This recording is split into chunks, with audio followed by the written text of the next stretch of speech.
Hello gentlemen, how you all doing? This is Kishan Singh and I have cleared CDS 3 out of 3 times and I'm here to help you in your CDS preparation. So आज हम polity का अपना third lecture पढ़ेंगे जो कि है preamble. ठीक है, तो आज मैं आपको प्रियम्बल के बारे में बताऊंगा। ठीक है, ऑलराइट, तो शुरू करते हैं। देखो, प्रियम्बल जो है ना बेसिकली एक तरीके से समझो एक ओवरव्यू है आपके कॉन्स्टिट्यूशन का। ये आपके कॉन्स्टिट्यूशन के अंदर जो जो बातें हैं, ठीक है, उसका बेसिकली एक ओवरव्यू है। ठीक है, और मैंने आपको ये पहले बात बता रखी है कि it is a modified form of objective resolution. तो एक बार मैं फिर से रिपीट कर देता हूं, रिजोल्यूशन रिजोल्यूशन, ठीक है, रिजोल्यूशन। तो प्रियम्बल जो ना it is a modified form of objective resolution. ये ऑब्जेक्टिव रिजोल्यूशन जो जवाहरलाल नेहरू थे, जवाहरलाल नेहरू, ठीक है, इन्होंने कॉन्स्टिट्यूएंट असेंबली के सामने रखे थे। ठीक है, कब रखे थे? 13 दिसंबर 1946 को। ठीक है, और एक्सेप्ट कब किए गए थे कॉन्स्टिट्यूएंट असेंबली के द्वारा? 22 जनवरी 1947 को। ठीक है, तो इन्होंने कॉन्स्टिट्यूएंट असेंबली में ऑब्जेक्टिव रिजोल्यूशन दिए थे और यही ऑब्जेक्टिव रिजोल्यूशन आगे जाके प्रियम्बल बनते हैं। ठीक है, यही प्रियम्बल बने आगे जाके। ठीक है, ऑलराइट, ये आई होप ये आप जिन बच्चों ने पहले से पढ़ रखा है लास्ट लेक्चर, ठीक है, उनको ये बात ऑलरेडी पता होगी। जिनको नहीं पता थी उनको अब पता चल गई है। ठीक है, तो देखो प्रियम्बल को हम कहते हैं soul of the constitution, soul of the constitution, constitution. ठीक है, क्योंकि बेसिकली इसी वजह से, क्योंकि प्रियम्बल में जो चीज आप अभी कॉन्स्टिट्यूशन में अंदर जाके पढ़ोगे ना, ठीक है, वही चीजें एक समरी या जिस्ट की तरह यहां पर प्रियम्बल में लिखी गई है। इसीलिए प्रियम्बल को हम कहते हैं सोल ऑफ द कॉन्स्टिट्यूशन। ठीक है, आई होप आपको इतनी बात समझ में आई होगी। ठीक है, तो देखो एक बार हम प्रियम्बल को रीड कर लेते हैं। ठीक है, रीड कर लेते हैं, उसके बाद कहाँ कहाँ से क्वेश्चन बनते हैं, क्या क्या हमको समझना है वो आगे देखेंगे। ठीक है, देखो प्रियम्बल कहता है we the people of India having solemnly resolve to constitute India into a sovereign socialist, secular, democratic republic and to secure to all its citizens justice, that is social, economic and political, liberty of thought, expression, belief, faith and worship, equality of status and of opportunity, and to promote among all its citizens fraternity, assuring the dignity of the individual and the unity and integrity of the nation. In our Constituent Assembly, this 26th day of November 1949, do hereby adopt, enact and give to ourselves this Constitution. ठीक है, तो ये तो हुआ हमारा constitution. Alright, अब हम बात करते हैं कंपोनेंट्स ऑफ प्रियम्बल। प्रियम्बल के बेसिकली क्या क्या कंपोनेंट्स है? देखो पहला कंपोनेंट है source of authority, source of authority. ठीक है, source of authority of constitution. ठीक है, देखो पहली लाइन प्रियम्बल में क्या लिखी है? We the people of India, we the people of India. तो जो सोर्स ऑफ अथॉरिटी है ना कॉन्स्टिट्यूशन का, वो है इंडियन पीपल, इंडियन पीपल। तो ये बात आपको याद रखनी है कि सोर्स ऑफ अथॉरिटी कौन है कॉन्स्टिट्यूशन का? वो है इंडियन पीपल, यानी कि हम लोग। दूसरा जो कंपोनेंट है ना वो है nature of Indian state. State का मतलब यहां पर कंट्री से। ठीक है, तो हमारा जो इंडिया है ना, ठीक है, वो ओवरऑल नेचर में किस टाइप का है, ठीक है, किस टाइप की कंट्री है वो। ठीक है, देखो पहली चीज इसमें आती है, तो पहले मैं आपको यहां पर पढ़ा देता हूं। देखिए एक बार प्रियम्बल में देख लेते हैं क्या क्या है इसमें, नेचर कैसा है। Having solemnly resolve to constitute India into a sovereign, socialist, secular, democratic and republic. ये जो 5 टर्म दिख रहे हैं ना आपको, ठीक है, ये 5 टर्म जो है आपके बेसिकली नेचर को डिफाइन करते हैं कि हमारा इंडिया जो है वो किस टाइप की कंट्री है। ठीक है, तो पहला जो टर्म आता है इसमें वो आता है सोवरेन। सोवरेन, सोवरेन का मतलब है होता है independent, that India is a independent country, independent country. इसका मतलब यह है कि इंडिया जो है वो अपने किसी भी मैटर के लिए, चाहे वो इंटरनल मैटर हो चाहे वो एक्सटर्नल मैटर हो, किसी भी दूसरी कंट्री या किसी भी दूसरी आउटसाइड ऑर्गेनाइजेशन पे डिपेंड नहीं है। We as a country are totally capable of handling not only our internal affair but also our external affairs. Basically हम अपने इंटरनल और एक्सटर्नल अफेयर्स को पूरी तरीके से खुद हैंडल कर सकते हैं और हम किसी भी दूसरी कंट्री के ऊपर किसी भी तरीके से डिपेंडेंट नहीं है, यानी हम टोटली इंडिपेंडेंट है। ठीक है, ये है सोवरेन का मतलब। सेकंड है आपका सोशलिस्ट। सोशलिस्ट, ठीक है, सोशलिस्ट। तो देखो ये सोशलिस्ट है ना, ये वर्ड बेसिकली बना है सोशलिज्म से। ठीक है, सोशलिज्म से।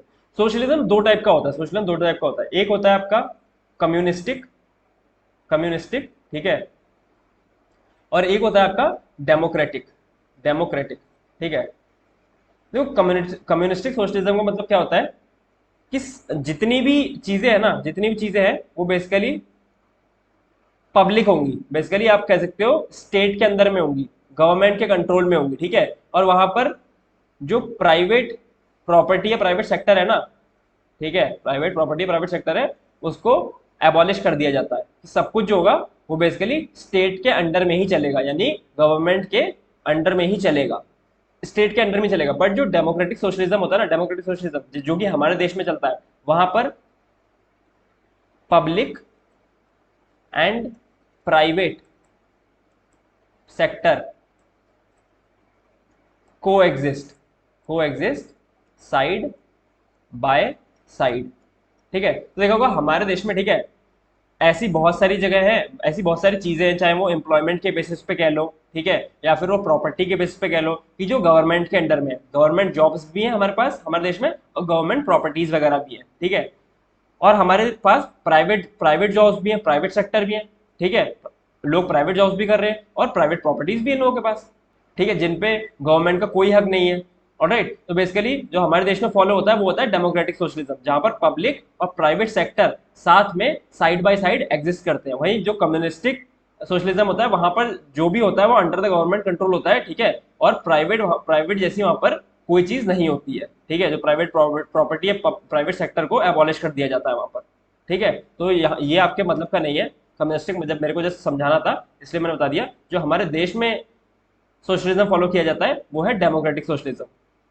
ठीक है, देखो डेमोक्रेटिक सोशलिज्म है ना, इट इज अ, ये बात याद रखना, it is a blend of Marxism and Gandhism. Basically एक फिलोसोफर थे, जर्मन फिलोसोफर थे, कार्ल मैक्स, कार्ल मार्क्स थे। ठीक है, कार्ल मार्क्स। बेसिकली इनकी विचारधारा और जो गांधीज्म एक विचारधारा है, गांधी जी की एक विचारधारा कह लो या गांधीज्म कह लो उसको, ठीक है, उसका ब्लेंड है, मतलब उसका मिक्सचर है। और मोस्टली जो हमारा डेमोक्रेटिक सोशलिज्म है ना, मोस्टली रिलाय करता है वो गांधीज्म पे, तो मोस्टली ये गांधीज्म है। ऑलराइट, तो ये बात याद रखनी है कि हमारे देश में जो सोशलिज्म है वो डेमोक्रेटिक सोशलिज्म है। ठीक है, जिसमें पब्लिक और प्राइवेट सेक्टर एग्जिस्ट करते हैं साइड बाय साइड। ठीक है, और it is a blend of Marxism and Gandhism and it is mostly incline towards Gandhism या मोस्टली गांधीज्म है। ठीक है, तो जो डेमोक्रेटिक सोशलिज्म है ना, ये एम करता है, aims at ending poverty. Basically जो गरीबी है उसको खत्म किया जाए। ठीक है, इग्नोरेंस, इग्नोरेंस बेसिकली कोई भी ग्रुप, समूह या कोई भी रिलीजन जो है, ठीक है, वो इग्नोर्ड ना रह जाए। बेसिकली इग्नोरेंस ना झेलनी पड़े उसको, बहिष्कार ना झेलना पड़े, सबको इक्वल राइट्स मिले, सबको इक्वल इंपॉर्टेंस मिले। ठीक है, ये इस चीज पर फोकस करता है, इग्नोरेंस को एंड करना चाहता है। ठीक है, और इक्वल अपॉर्चुनिटीज मिले सबको, सबको इक्वल अपॉर्चुनिटीज मिले। ठीक है, ऐसा ना हो कि किसी स्पेशल वर्क को, ठीक है, स्पेशल या किसी समूह को या किसी ग्रुप को, कंट्री में या किसी रिलीजन को स्पेशल प्रिविलेजेस दी जा रही है, ऐसा कुछ नहीं होगा, सबको इक्वली ट्रीट किया जाएगा डेमोक्रेटिक सोशलिज्म के अंडर में। ऑलराइट, ठीक है, फिर जो बेसिकली इसी में ही नेचर ऑफ गवर्नमेंट में जो थर्ड आता है वो आता है आपका सेक्युलर। सेक्युलर का मतलब ये होता है no official religion of state. Basically हमारी कंट्री का कोई भी ऑफिशियल रिलीजन नहीं है। हमारे देश में आप ये नहीं कह सकते कि ये हिंदू कंट्री है, मुस्लिम कंट्री है, सिख कंट्री है, या ये ईसाई कंट्री है, क्रिश्चियन कंट्री है। ठीक है, हमारे देश में कोई भी ऑफिशियल रिलीजन नहीं है। हमारे देश में सभी धर्मों को इक्वल इंपॉर्टेंस दी जाती है, ना तो किसी को ना तो किसी को बढ़ावा दिया जाता है और ना ही किसी को नीचे गिराया जाता है। सब इक्वली हमारे देश में रहते हैं। ऑलराइट, सब एग्जिस्ट करते हैं साइड बाय साइड इक्वली। ठीक है, यानी हमारे देश का कोई भी ऑफिशियल रिलीजन नहीं है, इसलिए हम हमारे देश जो है India is a secular country. फिर आता है वर्ड डेमोक्रेटिक। हमारे देश में डेमोक्रेसी है, ये हम सब जानते हैं, ठीक है। बेसिकली थोड़ा सा इसका आप संधि विच्छेद देख लो, संधि विच्छेद इतनी हिंदी, ठीक है। देखो, डेमो का मतलब होता है पीपल और क्रेसी का मतलब होता है रूल, यानी rule of the people. Rule of the people कैसे? हम हमारे देश में क्या होता है, हम लोग अपना एक लीडर इलेक्ट करते हैं, ठीक है, लीडर इलेक्ट करते हैं या फिर अपनी गवर्नमेंट इलेक्ट करते हैं जो कि हमारे लिए काम करती है। अब वो काम करती है नहीं करती है वो बात अलग की बात है, लेकिन हाँ, डेमोक्रेसी का मतलब यही होता है, ठीक है। पीपल इलेक्ट देयर लीडर, ठीक है। फिर एक चीज यहाँ पर और देखो, government of the people, by the people, for the people, ठीक है। Government of the people, by the people, for the people, ये बात किसने कही थी? ये बात कही थी एब्राहम लिंकन ने। एब्राहम लिंकन ने, जो कि किसी टाइम पर अमेरिका के प्रेसिडेंट रहे थे, ठीक है, अमेरिका के प्रेसिडेंट रहे थे। इन पे मूवी बनी थी एब्राहम लिंकन वेम्पायर हंटर, देखने का भी टाइम हो तो अच्छी मूवी है, ठीक है।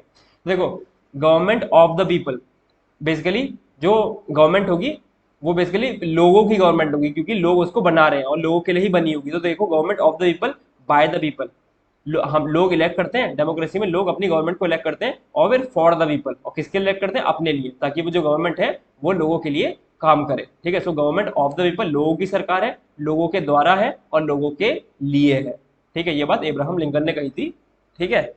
All right. फिर जो फिफ्थ पॉइंट आता है, ठीक है, फिफ्थ नेचर आता है जो कि डिफाइन करता है इंडिया को, ठीक है, वो है रिपब्लिक।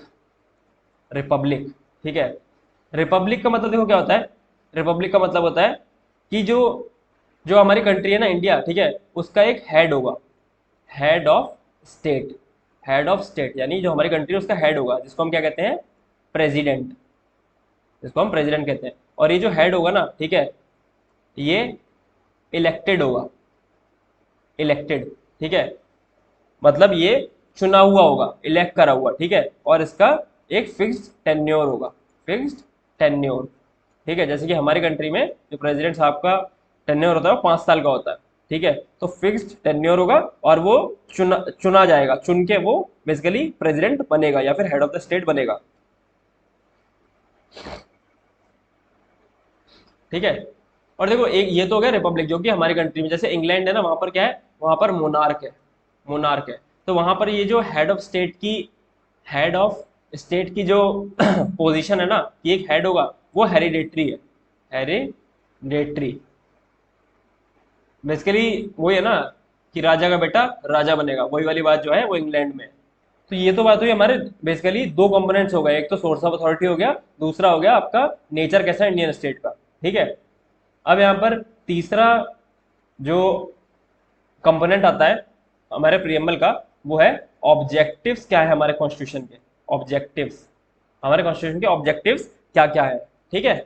देखो, तो इसमें आता है आपका सबसे पहला जो आता है ऑब्जेक्टिव, ठीक है, वो आता है आपका जस्टिस। जस्टिस, ठीक है, जस्टिस। जस्टिस कितने टाइप की होगी? ये होगी बेसिकली 3 टाइप की, एक सोशल, इकोनॉमिक एंड पॉलिटिकल, ठीक है। तो बेसिकली जो जस्टिस होगी ना, जस्टिस न्याय हमारे देश में, ठीक है, वो बेसिकली 3 टाइप का होता है, ठीक है। एक होगा सोशल जस्टिस, एक होगी इकोनॉमिक जस्टिस और एक होगी पॉलिटिकल जस्टिस, ठीक है। देखो, सोशल जस्टिस का मतलब क्या होता है, मैं सिंपल भाषा में आपको बताता हूँ। नो डिस्क्रिमिनेशन, नो डिस्क्रिमिनेशन, ठीक है, on the basis of caste, sex, religion, race, etcetera, ठीक है। बेसिकली कोई भी बंदा है, उसे डिस्क्रिमिनेट नहीं किया जाएगा किसी भी तरीके से, उसे प्रताड़ित नहीं किया जाएगा on the basis of caste, sex, religion, race, और कुछ क्राइटेरियाज और होते हैं, ठीक है। तो ऐसा नहीं है कि अगर आप हिंदू हो या मुस्लिम हो या सिख हो या ईसाई हो तो आपको किसी बेसिस पे दबाया जाएगा, ठीक है।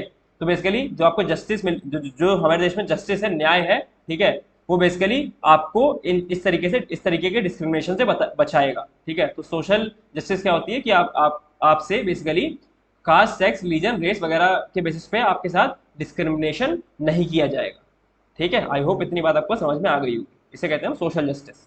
तो देखो, इकोनॉमिक जस्टिस का मतलब ये है, सिंपल भाषा में समझो, कि किसी भी इंसान के साथ डिस्क्रिमिनेशन इस बेसिस पे नहीं किया जा सकता, ठीक है। डिस्क्रिमिनेट किसी भी इंसान को नहीं किया जाएगा इस बेसिस पे कि वो अमीर है या गरीब है।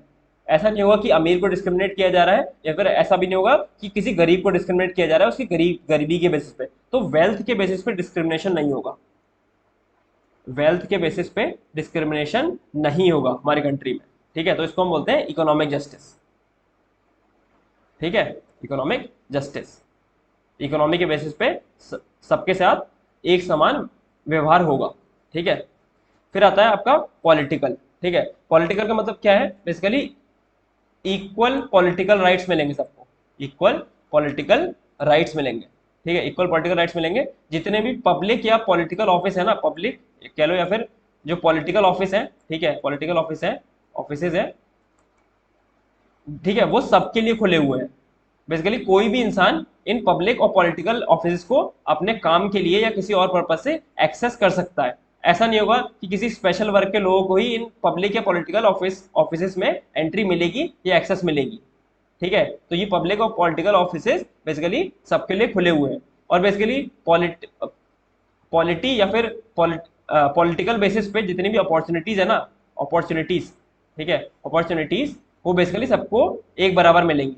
ऐसा नहीं होगा कि लेट्स सपोज आपके जो अभी जैसे लेट्स समझो जो सभासद के चुनाव होते हैं, ठीक है, सभासद वाले जो इलेक्शन होते हैं, ऐसा नहीं होगा कि आप उसमें खड़े नहीं हो सकते, आप खड़े हो सकते हो, ठीक है। या फिर किसी भी और टाइप के इलेक्शन में आप खड़े हो सकते हो अगर आप उनके क्राइटेरिया को फुलफिल कर रहे हो तो, ठीक है। पर ऐसा नहीं होगा कि आपको वो मना कर देंगे कि नहीं आप इलेक्शन में खड़े नहीं हो सकते। तो बेसिकली पॉलिटिकल अपॉर्चुनिटीज मिलेंगी, जो पब्लिक या पॉलिटिकल ऑफिस है उसमें सबको एक्सेस मिलेगी, ठीक है। ऐसा नहीं होगा किसी को डिनाई कर दिया जाएगा किसी बेसिस पे कि आप यहाँ पर एक्सेस नहीं कर सकते, ठीक है। और जितने भी पॉलिटिकल राइट्स हैं, ठीक है, वो सबको एक बराबर मिलेंगे। तो आई होप आपको इतनी बात समझ में आ गई होगी, ठीक है। ऑलराइट, फिर देखो जो सोशल एंड इकोनॉमिक जस्टिस होती है ना, इन दोनों को कंबाइन करके हम कहते हैं डिस्ट्रीब्यूटिव जस्टिस, डिस्ट्रीब्यूटिव जस्टिस, ठीक है। ऑलराइट, फिर देखो जो सेकंड ऑब्जेक्टिव आता है वो आता है आपका लिबर्टी, लिबर्टी, ठीक है। आपको लिबर्टी एक तरीके से कह सकते हैं फ्रीडम, ठीक है। लिबर्टी आपको एक तरीके से हम कह सकते हैं फ्रीडम, ठीक है। तो आपको किस किस चीज की लिबर्टी है, थॉट्स की, थॉट्स की, ठीक है। आप अपने मन में कोई भी विचार ला सकते हैं या कोई भी थॉट रख सकते हैं, ठीक है। आपकी कुछ भी बेसिकली थिंकिंग प्रोसेस हो सकती है और उस थिंकिंग प्रोसेस को आप एक्सप्रेस कर सकते हैं। तो लिबर्टी ऑफ एक्सप्रेशन भी आपको दी हुई है कि अगर आप कोई चीज आपके मन में कोई थॉट है, ठीक है, तो उसकी आप अभिव्यक्ति या उसको एक्सप्रेस कर सकते हैं। आपका ऐसा नहीं होगा कि आप कुछ सोचते हैं, ठीक है, और आपको उस चीज को एक्सप्रेस करने से रोका जाए, ऐसा नहीं होगा। आपको पूरी छूट है, ठीक है, कि आप कोई भी बेसिकली विचार ला सकते हैं, अपने कोई भी थॉट प्रोसेस ला सकते हैं और उसको एक्सप्रेस कर सकते हैं, ठीक है। फिर आता है लिबर्टी ऑफ बिलीफ, बिलीफ, ठीक है। इसका मतलब ये है बिलीफ, लिबर्टी ऑफ बिलीफ का मतलब ये है, ठीक है, कि आप बेसिकली किसी भी विचारधारा में विश्वास कर सकते हैं। आप कोई भी बिलीफ सिस्टम अपना डेवलप कर सकते हैं, ठीक है। आपके ऊपर कोई भी बिलीफ सिस्टम थोपा नहीं जाएगा, इंपोज नहीं किया जाएगा कि आपको यही मानना है, ठीक है। आपके पास पूरी लिबर्टी है, ठीक है, कि आप किस किस चीज में किस तरीके से बिलीव करना चाहते हैं। आपका विश्वास, बिलीफ का मतलब कह लो विश्वास, ठीक है, विश्वास, आप किस चीज में विश्वास करते हैं, ठीक है। फिर हो गया, फिर आता है आपका next liberty of faith. Faith और देखो बिलीफ और फेथ में थोड़ा सा अंतर है। बिलीफ जस्ट इन जनरल विश्वास होता है, ठीक है, आप किस चीज में मानते हो, ठीक है, कि वो बेसिकली विश्वास किसी भी चीज में हो सकता है। देखो बिलीफ और फेथ के बीच में थोड़ा सा डिफरेंस है। जो इन बिलीफ इन जनरल विश्वास होता है ना किसी भी चीज में, किसी भी चीज में, उसको हम बिलीव कहते हैं। अगर इसी को हम रिलीजियस बेसिस पे जोड़ दें, ठीक है, रिलीजियस बेसिस पे जोड़ दें, रिलीजियस बिलीफ आप कह सकते हो, रिलीजियस बिलीफ को हम फेथ बोलते हैं, यानी कि धार्मिक विश्वास, धार्मिक विश्वास को हम फेथ बोलते हैं, ठीक है। तो आप किसी भी धर्म में मान सकते हैं, ऑलराइट। फिर है वर्शिप। वर्शिप वर्शिप मतलब आप किसी भी भगवान देवता या आप जिनकी भी पूजा करना चाहे आप उनकी पूजा कर सकते हैं, ठीक है, आपको पूरी तरीके से छूट है। ऑलराइट, ठीक है। तो देखो लिबर्टी किस किस टाइप की होती है, ये बात देखो, जो मैं चीजें बता रहा हूँ ना, ऑर्डर भी इनका ऐसे ही याद रखना है, जस्टिस के बाद लिबर्टी ही आएगी, ठीक है। तो लिबर्टी हमारे पास थॉट्स की है, एक्सप्रेशन की है, बिलीफ की है, फेथ की है एंड वर्शिप की है, ठीक है। ऑलराइट, फिर जो थर्ड ऑब्जेक्टिव आता है हमारे हमारे पास, ठीक है, थर्ड ऑब्जेक्टिव आता है वो होता है आपका इक्वालिटी। इक्वालिटी, ठीक है। इक्वालिटी बेसिकली दो बेसिस पे आपको दी जाती है, दो टाइप की इक्वालिटी मिलती है हमारे देश में, स्टेटस की एंड अपॉर्चुनिटी की। अपॉर्चुनिटी की, ठीक है, ठीक है। तो स्टेटस के बेस पे इक्वालिटी का मतलब ये होता है बेसिकली, एक तो हम कह सकते हैं इक्वालिटी बिफोर लॉ, ठीक है, न्याय की नजरों में सब बराबर है, ठीक है, ना किसी का स्टेटस छोटा है ना किसी का स्टेटस बड़ा है। न्याय की नजरों में ना तो कोई ऊंचा है ना कोई नीचा है, ठीक है। बेसिकली अगर कोई भी इंसान कोई क्राइम करता है, ठीक है, तो उसको उसी के अकॉर्डिंग सजा दी जाएगी, उसमें ये नहीं देखा जाएगा कि वो अमीर है गरीब है या किस टाइप का है, ठीक है, कि उसका क्या रुतबा है, ठीक है। बेसिकली दूसरी चीज अगर मैं स्टेटस की बात करूं तो बेसिकली वही चीज है कि रिलीजन, कास्ट, सेक्स और इनके इनके बेसिस पे भी आपके साथ कोई डिस्क्रिमिनेशन नहीं हुआ, यानी रिलीजन, कास्ट के बेसिस पे भी, रिलीजन, कास्ट, रेस, सेक्स के बेसिस पे भी आपको इक्वालिटी ही मिलेगी, ठीक है। इक्वल तरीके से सब लोगों को ट्रीट किया जाएगा, कोई भी डिस्क्रिमिनेशन नहीं किया जाएगा, ठीक है। तो ये तो होगी हमारी स्टेटस की इक्वालिटी, ठीक है। फिर आती है अपॉर्चुनिटी की। देखो जो पब्लिक एम्प्लॉयमेंट वगैरह है ना, पब्लिक एम्प्लॉयमेंट, ठीक है, पब्लिक एम्प्लॉयमेंट, उन उनमें सबको इक्वल अपॉर्चुनिटीज मिलेंगी, इक्वल अपॉर्चुनिटीज, अपॉर्चुनिटीज, ठीक है। जो भी सरकार जो है, ठीक है, जो जॉब्स वगैरह निकालती है, जो एम्प्लॉयमेंट वगैरह देती है, ठीक है, तो उस पर किसी को भी डिनाई नहीं किया जाएगा कि आप ये फॉर्म नहीं भर सकते या ये एग्जाम नहीं दे सकते या इस काम को आप कर नहीं सकते, अनटिल और अनलेस आप उनके क्राइटेरिया को फुलफिल कर रहे हो। अगर आप जो उन्होंने बेसिकली कोई भी एग्जाम होता है, लेट्स सपोज, ठीक है, लेट्स सपोज सीडीएस का एग्जाम है, ठीक है, तो उसमें एक क्राइटेरिया तो देगी ना गवर्नमेंट आपको कि आपकी एज इतनी होना चाहिए, ठीक है, आपके मार्क्स इतने होने चाहिए, ठीक है, ये सब चीज़ें बेसिक क्राइटेरिया होते हैं, उनको अगर आप फुलफिल कर रहे हो, ठीक है, तो आपको किसी भी बेसिस पे फॉर्म भरने से नहीं रोका जाएगा, आपको फौज ज्वाइन करने से नहीं रोका जाएगा। फौज क्या, कुछ भी, आप कोई भी गवर्नमेंट सेक्टर में जा रहे हो, ठीक है, तो वहां पर आपको इक्वल अपॉर्चुनिटीज मिलेंगी, ठीक है, किसी के साथ भी डिस्क्रिमिनेशन नहीं होगा। इसमें एक और चीज आती है कि जैसे एक चीज है equal pay for equal work, ठीक है, फॉर मैन एंड वुमेन, ये आपका डीपीएसपी है, ठीक है। ये बेसिकली कहता है कि अगर कोई मैन और वुमेन सेम काम को कर रहे हैं ना, सेम काम को कर रहे हैं, सेम डेजिग्नेशन को फुलफिल कर रहे हैं, तो जो उनको दिया जाने वाला पैसा है ना, उनकी जो दिए जाने वाली सैलरी है वो भी बराबर होगी। इस बेसिस पे डिस्क्रिमिनेट नहीं किया जाएगा कि ये विमेन है तो इसको कम पैसे दे या फिर ये मैन है इसको ज्यादा पैसे दे। अगर दोनों सेम पोस्ट पे, ठीक है, सेम काम कर रहे हैं तो उनको सेम पैसा दिया जाएगा, ठीक है। ऑलराइट, तो ये तो हो गई आपकी बेसिकली इक्वालिटी ऑफ अपॉर्चुनिटी, ठीक है, अपॉर्चुनिटी के बेस पे इक्वालिटी, और ये होगी आपके ऊपर स्टेटस के बेस पे इक्वालिटी। तो आई होप आपको ये बात भी दोनों समझ में आई होंगी, ठीक है। फिर जो चौथा ऑब्जेक्टिव आता है वो है फ्रेटर्निटी। फ्रेटर्निटी, फ्रेटर्निटी का मतलब होता है ब्रदरहुड, ब्रदरहुड, या कहें हिंदी में भाईचारा, भाईचारा, ठीक है। तो ऑब्जेक्टिव ये, हमारा एक ऑब्जेक्टिव ये भी है कि हम अपने देश में भाईचारा बना के रखेंगे, ठीक है। ये तो हुए आपके ऑब्जेक्टिव्स। फिर देखो प्रेमबल में लेके चलता हूँ मैं आपको, ठीक है, यहाँ तक आपके फ्रेटर्निटी तक आपके जो है वो ऑब्जेक्टिव्स खत्म होते हैं, ठीक है। फिर देखो यहाँ पर लिखा है assuring the dignity of the individual.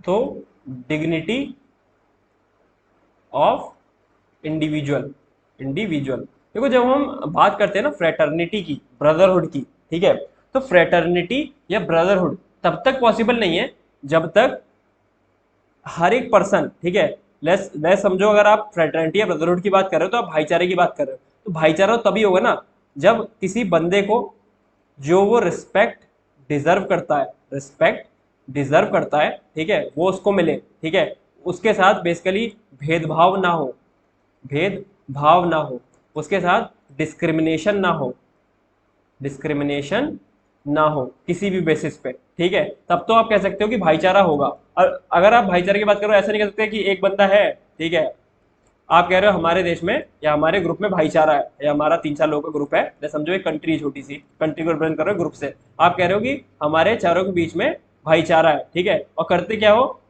3 बंदे मिलके एक बंदे की बेसिकली मजाक उड़ाते रहते हैं, उसको बेइज्जती करते रहते हैं, ठीक है, उसके साथ भेदभाव करते हैं या उसको डिस्क्रिमिनेट करते हैं, ठीक है, तो आप ये थोड़ा कह सकते हो कि इन चारों के बीच में भाईचारा है, ठीक है, तब आप बिल्कुल नहीं कह सकते, तो भाईचारे वाली बात नहीं होगी ना, जब ये बंदा इस बंदे को रिस्पेक्ट नहीं दे रहा है, ठीक है, आपस में सब भाईचारे में सब क्या करते हैं, आपस में सब कोऑपरेट करते हैं, ठीक है, म्यूचुअल रिस्पेक्ट देते हैं, तब भाईचारा मेंटेन हो पाता है, ब्रदरहुड मेंटेन हो पाता है। अब आप किसी की बेइज्जती करे पड़े हो, उसको डिस्क्रिमिनेट करे पड़े हो, तो आप क्या उम्मीद रखोगे उससे भाईचारे की, क्या वो आपके साथ भाईचारा दिखाएगा, उल्टा चप्पल उतारेगा, मारेगा आपको, ठीक है, तो वहां पर भाईचारा खत्म हो जाएगा। इसलिए इंडिविजुअल की जो डिग्निटी है ना, ठीक है, उसको भी प्रिजर्व करना बहुत जरूरी है, ठीक है, तो इस तरीके से हम डिग्निटी ऑफ द इंडिविजुअल को भी मेंटेन करना हमारे देश में बहुत ज़रूरी है, ठीक है। और फिर उसमें लिखा हुआ था एक चीज़ प्रियम्बल में, dignity of the individual and the unity and integrity of nation, ठीक है, unity and integrity of nation, nation, ठीक है, unity and integrity of nation. तो देखो यूनिटी का मतलब क्या है, यूनिटी का मतलब क्या है, ये बेसिकली जो इंडिया है ना, India is a union of states, union of states, ठीक है, इंडिया जो है बेसिकली डिफरेंट स्टेट्स का यूनियन है, ठीक है, लेकिन इसमें एक चीज है कि कोई भी स्टेट, ठीक है, एनी स्टेट और no state, no state can secede from Indian union, Indian union, secede का मतलब यहां पर है सेपरेट, सेपरेट, ठीक है, इंडिया जो है, ठीक है, वो डिफरेंट स्टेट से मिलकर बना हुआ है, ठीक है, बट किसी भी स्टेट के पास, ठीक है, ये पावर या ये अथॉरिटी नहीं है कि वो इंडिया से सेपरेट हो सके, ठीक है, इंडिया से सेपरेट हो सके, ठीक है, तो यानी इंडिया की यूनिटी हम इस तरीके से डिफाइन कर सकते हैं, ठीक है, ऑलराइट, ये इंडिया यूनाइट रहेगा, ऑलराइट। देखो इंटीग्रिटी ऑफ द नेशन, ये जो हमारे देश की एक तरीके से कहते हैं एकता है ना, जो हमारा देश बेसिकली विभिन्नता में एकता को रिप्रेजेंट करता है, ठीक है, हमारे देश में डिफरेंट टाइप के कल्चर्स हैं, ठीक है, डिफरेंट टाइप के रिलीजन्स हैं, ठीक है, उन सब के बाद भी जो हमारा देश है वो एक है, हमारे देश में एकता है, ठीक है, तो उसी एकता को, उसी इंटेग्रिटी को हमें बना के रखना है, ठीक है। जैसे कभी कभी क्या होता है ना कि रिलीजियस बेसिस पे आपस में लोगों के बीच में डिस्प्यूट हो जाते हैं, ठीक है, तो हमें उस इस तरीके की हिंड्रेंस को, जैसे कि रिलीजियस बेसिस पे हिंड्रेंस हो गई, या फिर जो हमारे देश में आपको पता है कि डिफरेंट टाइप की लैंग्वेजेस है, ठीक है, तो लैंग्वेजेस की बेसिस पे आपस में डिस्प्यूट ना हो, ठीक है, कास्ट के बेसिस पे लोगों में बेसिकली दूरियां ना बढ़े, ठीक है, तो जो हमारा देश है वो बेसिकली एक बन के रहे, लोग जो है उसमें डिफरेंट, जो डिफरेंट रिलीजन्स हैं और डिफरेंट समूह है वो सब एक बन के एज एज रिप्रेजेंट करे कि वो सिर्फ इंडियंस है, ठीक है, तो जो हमारे देश की इंटेग्रिटी है वो भी बनी रहनी चाहिए, ठीक है, तो आई होप मैंने समझाने की काफी अच्छे से कोशिश करी और आपको समझ में भी आया होगा, ठीक है, ऑल राइट। फिर जो हमारा फोर्थ और फाइनल कंपोनेंट आता है, ठीक है, प्रियम्बल का, वो है इसकी अडॉप्शन डेट, अडॉप्शन डेट, ठीक है, जो कि है 26 नवंबर 1949, ठीक है, जिस दिन हमने बेसिकली अपना कॉन्स्टिट्यूशन को अडॉप्ट किया था, तो बेसिकली मैंने आपको 4 कंपोनेंट बता दिए, ठीक है, तो आई होप आपको जो 4 हमारे कंपोनेंट हैं, ठीक है, अथॉरिटी ऑफ कॉन्स्टिट्यूशन पहला, ठीक है, nature of Indian state, objectives and adoption date, जो 4 हमारे ऑब्जेक्टिव हैं वो समझ, जो 4 हमारे कंपोनेंट है प्रियम्बल के, वो आपको समझ में आए होंगे, ठीक है। तो ये तो हमने पूरी तरीके से अपना जो प्रियम्बल था उसको डिसाइफर कर लिया है। अगर आपसे प्रियम्बल में किसी भी तरीके से कोई भी क्वेश्चन पूछता है तो आप अब उस क्वेश्चन का जवाब आसानी से दे पाओगे, ऑलराइट। देखो फिर एक चीज आती है हमने प्रियम्बल तो पूरा पढ़ लिया, ठीक है। अब एक चीज आती है कि प्रियम्बल को अमेंड करा जा सकता है, ठीक है। Can preamble be amended? क्या प्रियम्बल में अमेंडमेंट या फिर चेंज किया जा सकता है, ठीक है। तो इसका आंसर है यस, प्रियम्बल में अमेंडमेंट किया जा सकता है। बट यहां पर एक बट है, बड़ा बट है, ठीक है। But subject to its basic feature, basic feature, ठीक है। We can not amend the basic structure of preamble, basic structure of preamble, ठीक है। तो बेसिकली जब आपका प्रियम्बल जिस टाइम इनेक्ट किया गया होगा, बनाया गया होगा, ठीक है, तो उस टाइम जो बातें उसमें लिखी थी ना, आप उनको नहीं बदल सकते, ठीक है। आप उनको चेंज नहीं कर सकते, उन चीजों में आप ऐड ऑन कर सकते हो, चीजें ऐड ऑन कर सकते हो, बट उन चीजों को आप मिटा नहीं सकते, हटा नहीं सकते। तो basically subject to its basic feature, आपको अमेंडमेंट करना है, आप अमेंड कर सकते हो, नए वर्ड ऐड कर सकते हो, ठीक है। लेकिन जो बेसिक फीचर है उसको ध्यान में रखते हुए, ताकि बेसिक फीचर में कोई भी चेंज ना हो, ठीक है। तो ये बात भी याद रखनी है, preamble can be amended but we can not amend the basic structure of the preamble, ठीक है। हम करते कैसे हैं प्रियम्बल को अमेंड? ये करते हैं हम आर्टिकल 368 की हेल्प से। आर्टिकल 368 से, चाहे आप प्रियम्बल कह लो या फिर कॉन्स्टिट्यूशन कह लो, अगर कॉन्स्टिट्यूशन अमेंडमेंट होना है, ठीक है, तो वो आर्टिकल 368 से ही होगा, ठीक है। तो हम अमेंडमेंट करते कैसे हैं? अमेंडमेंट थ्रू आर्टिकल 368, ठीक है। तो ये हमें आर्टिकल 368 अभी आगे जाके बहुत बार पढ़ेंगे आप, ठीक है। तो आर्टिकल 368 भी आपको अच्छे से याद रखना है कि preamble can be amended but we cannot amend the basic structure of the preamble and it can be amended through article 368. preamble has been amended once, एक बार हुआ है, by 42nd amendment act of 1976। 1976 में जब 42nd amendment हुआ, ठीक है, तो वहां पर प्रियम्बल में भी अमेंडमेंट किया गया, ठीक है। और 3 नए वर्ड ऐड किए गए, added 3 new words, added 3 new words. कौन कौन से थे वो वर्ड? सोशलिस्ट, जो आपने पढ़ा था, ठीक है, सोशलिस्ट, सेक्युलर, ठीक है, और थर्ड है इंटेग्रिटी। तो ये भी अच्छे से याद रखना है कि कॉन्स्टिट्यूशन को जब प्रियम्बल को अमेंड किया गया था, ठीक है, एक ही बार प्रियम्बल अमेंड हुआ है, तो उसमें 3 नए वर्ड ऐड किए गए थे, ठीक है। तो ये तीनों वर्ड याद रखने हैं, क्योंकि ये सीडीएस के एग्जाम में पूछता है कि वो 3 वर्ड कौन कौन से हैं। तो एक कोई इंटीग्रिटी की जगह हो सकता है आपसे यूनिटी डाल दे, ठीक है। तो आपको तीनों वर्ड याद रखने हैं कि सोशलिस्ट, सेकुलर और इंटेग्रिटी, ये 3 वर्ड प्रियम्बल में ऐड किए गए थे through 42nd amendment act of 1976। Amendment act भी याद रखना है, ठीक है। ऑलराइट, और देखो जब प्रियम्बल अमेंड हो गया ना, 42nd अमेंडमेंट एक्ट से आपने 3 वर्ड उसमें नए ऐड कर दिए, तो बेसिकली अब आपका एक जो प्रियम्बल था वो चेंज हो गया, ठीक है। एक नया प्रियम्बल कह सकते हो आप, एक नई तरीके का प्रियम्बल अब वो बन गया, क्योंकि उसमें कुछ नए वर्ड ऐड हो गए, ठीक है। तो जो 42nd अमेंडमेंट एक्ट से जो प्रियम्बल को अमेंड किया गया था, उसके बाद प्रियम्बल को कहा गया मिनी कॉन्स्टिट्यूशन, ठीक है। 42nd अमेंडमेंट एक्ट से जो अमेंड होने के बाद प्रियम्बल निकल के आया, उसको हमने मिनी कॉन्स्टिट्यूशन कहा, ठीक है। तो आई होप आपको ये बात भी समझ में आ गई होगी, ठीक है। ऑलराइट, फिर एक चीज है कि नेचर कैसा है,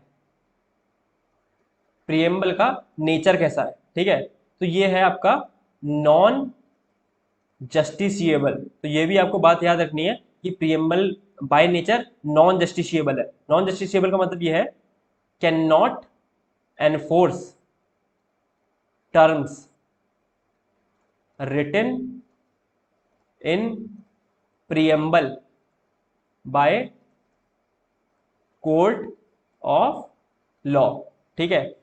तो इसका मतलब ये है कि जो भी टर्म्स या आइडियल्स, ठीक है, प्रियम्बल में लिखे हुए हैं, ठीक है, उनको कोर्ट गवर्नमेंट से नहीं कह सकता है, ठीक है। कोर्ट लिख दूं मैं यहाँ पर, court can not compel government to adopt ideals mentioned in constitution. Basically जो भी आइडल्स है, जो भी आप कह सकते हो टर्म्स, ठीक है, प्रियम्बल में लिखे हुए हैं, वो कोर्ट के द्वारा एनफोर्स या लागू नहीं कराए जा सकते। ठीक है, ये टोटली गवर्नमेंट पे डिपेंड करता है, ठीक है, कि उसको किस चीज को लागू करना है या किस को लागू नहीं करना है। अभी आप आगे जाके डीपीएसपी पढ़ोगे तो आपको समझ में आएगा कि किस तरीके से हमारी गवर्नमेंट जो है वो गवर्न करती है। ठीक है, तो ये जो, तो इसका जो नेचर है ना वो नॉन जस्टिसिएबल है। ठीक है, तो जो प्रियम्बल में जो टर्म्स लिखे हैं ना, बेसिकली कोर्ट उसका यूज करता है क्लैरिफिकेशन देने के लिए। ठीक है, क्लैरिफिकेशन देने के लिए, और बेसिकली कॉन्स्टिट्यूशन में जो आगे बातें लिखी हैं उनको डिसाइफर करने के लिए या उनको रिलेट करने के लिए। ठीक है, तो बेसिकली इतना यूज होता है आपके प्रियम्बल में जो भी टर्म्स लिखे हैं उनका। फिर एक चीज आती है इसमें, it is neither a source of power to legislate, ठीक है, nor a source of prohibition upon the powers of legislature. तो प्रियम्बल बेसिकली क्या है? प्रियम्बल बेसिकली एक जिस्ट है, एक समरी है, एक ओवरव्यू है कि आपके कॉन्स्टिट्यूशन में अंदर क्या क्या है। ठीक है, आप प्रियम्बल का इस्तेमाल करके, ठीक है, प्रियम्बल का इस्तेमाल करके आप कोई लॉ नहीं पास कर सकते हो। ठीक है, आके आपने प्रियम्बल में चीजें देखी, ये लिखी हुई हैं, तो स्टेट गवर्नमेंट ने कहा या गवर्नमेंट ने कहा चलो इसके बेसिस पे हम लॉ बना लेते हैं। ठीक है, तो यहीं पर यहाँ पर चीज लिखी हुई है, it is neither a source of power to legislate. मैंने आपको बताया था लेजिस्लेचर ऑर्गन होते हैं पार्लियामेंट में, एक होता है लेजिस्लेचर ऑर्गन और एक होता है executive organ. Legislature organ law बनाता है, तो अब बेसिकली ये किसी भी, ये आपको, ये गवर्नमेंट को, ठीक है, ये पावर प्रोवाइड नहीं करता है कि वो लॉ पास कर सके प्रियम्बल के बेसिस पे, कि जो प्रियम्बल में लिखा है उसके बेसिस पे हम लॉ बना दें। ठीक है, nor a source of prohibition upon the powers of legislature. ना तो ये कहता है कि अगर गवर्नमेंट कोई लॉ पास कर रही है या कोई लॉ बना रही है, ठीक है, तो उसके ऊपर वो कोई प्रोहिबिशन भी नहीं देता है, प्रोहिबिशन भी नहीं देता, बेसिकली उसके ऊपर कोई रोक टोक भी नहीं लगाता है कि आप ये नहीं कह सकते कि ये बात प्रियम्बल में लिखी हुई है इसकी वजह से आप ये लॉ नहीं बना सकते, ऐसा भी नहीं है। तो basically it is neither a source of power to legislate nor a source of prohibition upon the powers of legislature. ना तो ये तुमसे कहेगा कि तुम इसके बेसिस पे लॉ बनाओ, ना ये तुम्हें कोई लॉ बनाने से रोकेगा। ठीक है, तो प्रियम्बल बेसिकली एक ओवरव्यू है, एग्जिस्ट है कि अंदर कॉन्स्टिट्यूशन में क्या लिखा हुआ है। तो ये बात भी हमें अच्छे से याद रखनी है कि it is neither a source of power to legislate nor a source of prohibition upon the powers of legislature. ठीक है, तो आई होप इतनी बात आपको समझ में आई होगी। फिर ये बहुत इंपॉर्टेंट चीज है, स्टार लगाना इस पर, ठीक है, is preamble a part of constitution? Part of constitution, क्या प्रियम्बल कॉन्स्टिट्यूशन का पार्ट है? ठीक है, तो बेसिकली काफी सारे केसेस हुए, उसमें जो इंपॉर्टेंट केसेस मैं बताता हूं। एक केस हुआ था बेरूबरी केस, बेरूबरी केस, ठीक है, बेरूबरी केस हुआ था 1960 में। ठीक है, इसमें सुप्रीम कोर्ट ने कहा था कि जो प्रियम्बल है, ठीक है, प्रियम्बल